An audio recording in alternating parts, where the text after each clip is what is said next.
কুড়িগ্রামে তিস্তা পাড়ের রাজারহাট উপজেলার ঘড়িয়ালডাঙ্গা ইউনিয়ন। হু হু করে বাড়ছে পানি, তলিয়েছে শতাধিক একর বাদাম ক্ষেত। নদীর মাঝখানের চর রামহরি, চর তৈয়বখার এমন দৃশ্য বড়ই বেদনার। ডুবে যাওয়া বাদাম উদ্ধারে কৃষকের শেষ চেষ্টা। দুর্ভোগের এই চিত্র বিদ্যানন্দ ইউনিয়নের রামহরি, চতরা, কালীর মেলা ও দাড়িয়ার পাড় এলাকারও। গত কয়েকদিনে তলিয়েছে নিম্নাঞ্চল, পানি ঢুকেছে লোকালয়ে। কোথাও আবার মড়ার উপর খাড়ার ঘা হয়ে প্রায় 2 কিলোমিটার এলাকায় দেখা দিয়েছে তিস্তার ভাঙন। ভিটেমাটি হারিয়ে নিঃস্ব অন্তত 12 পরিবার। বাদাম জিনিস নিয়ে আসবো, এখানে চাপাবো, সে লোকও পাওয়া যাচ্ছে না। ভয়াবহ অবস্থায় আছি। কুম্বালা বাড়িঘর তলে যায়, বাদাম ক্ষেত তলে গেছে আমাদের। বাড়িঘর সবকিছু ভেঙে নিচ্ছে। আমরা বাচ্চা কাচ্চা নিয়ে যাবো কোথায়, সেই জায়গাটাও নাই। রান্না বান্না, খাওয়া দাওয়া সবকিছু বন্ধ। তিস্তার মতো ব্রহ্মপুত্রেও পানি বেড়ে নাগেশ্বরী উপজেলার নুনখাওয়া ইউনিয়নের বোয়ালমারি গ্রামে ভাঙনের হুমকিতে বন্যা নিয়ন্ত্রণ বাঁধ এবং বাড়িঘর সহ বিভিন্ন স্থাপনা। ভাঙন ঠেকাতে ফেলা হচ্ছে বালি ভর্তি জিও ব্যাগ। স্থানীয়রা যাকে বলছেন ভূতের ব্যাগার।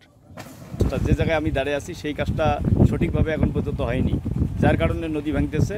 এখন এরা তাড়াহুড়ো করে বস্তা ফেলতেছে। যেভাবে বস্তা ফেলতেছে, যেভাবে পড়ার দরকার সেভাবে পড়তেছে না। বালুর বস্তা তো বেশ কয়েকদিন হয় এখানে থুইছে, অনেক দিন হয়, কিন্তু আমার বাড়ি ভাঙে যায় বলতেছি। ওরা তো অর্ডার পায় না, কয় যে আমরা অফিসের অর্ডার নেই, বস্তা ফেলতেছে না।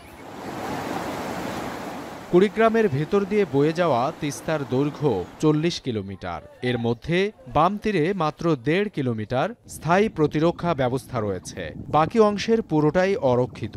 এই অবস্থায় বন্যায় দুর্দশা নিরসনে সার্বিক প্রস্তুতি নেওয়া হয়েছে বলে জানান জেলা প্রশাসক। বিভিন্ন ভাঙন রোধের জন্য আমরা জিও ব্যাগের টেন্ডার প্রক্রিয়াধীন রেখেছি। এই জিও ব্যাগগুলো সংগ্রহ করা হয়ে গেলে আমাদের বিভিন্ন ভালনারেবল যে লোকেট করেছি আমরা সেই সব স্থানে আমরা সরবরাহ করতে পারব। জেলা ও উপজেলা দুর্যোগ ব্যবস্থাপনা কমিটি সমূহকে ইতিমধ্যে অধিকতর সতর্ক এবং সক্রিয় করা হয়েছে, যাতে কোনো ধরনের বন্যা আক্রান্ত হওয়ার সাথে সাথে আমরা রেসপন্স করতে পারি। ত্রাণ সামগ্রী হিসাবে আমাদের কাছে নগদ টাকা, চাল, শুকনো খাবার সহ আমাদের পর্যাপ্ত প্রস্তুতি আছে, যে কোনো মুহূর্তে আমরা রেসপন্স করতে পারবো।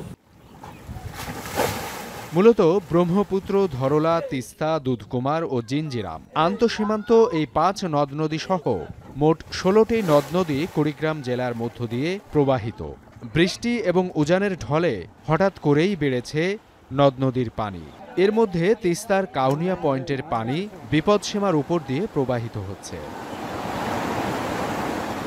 স্থানীয় পানি উন্নয়ন বোর্ড বলছে, জেলায় বর্তমানে 2187 কোটি টাকা ব্যয়ে ব্রহ্মপুত্র, ধরলা ও দুধকুমারের ডান ও বাম তীরে প্রায় 57 কিলোমিটার এলাকা জুড়ে স্থায়ী প্রতিরক্ষা কাজ চলছে।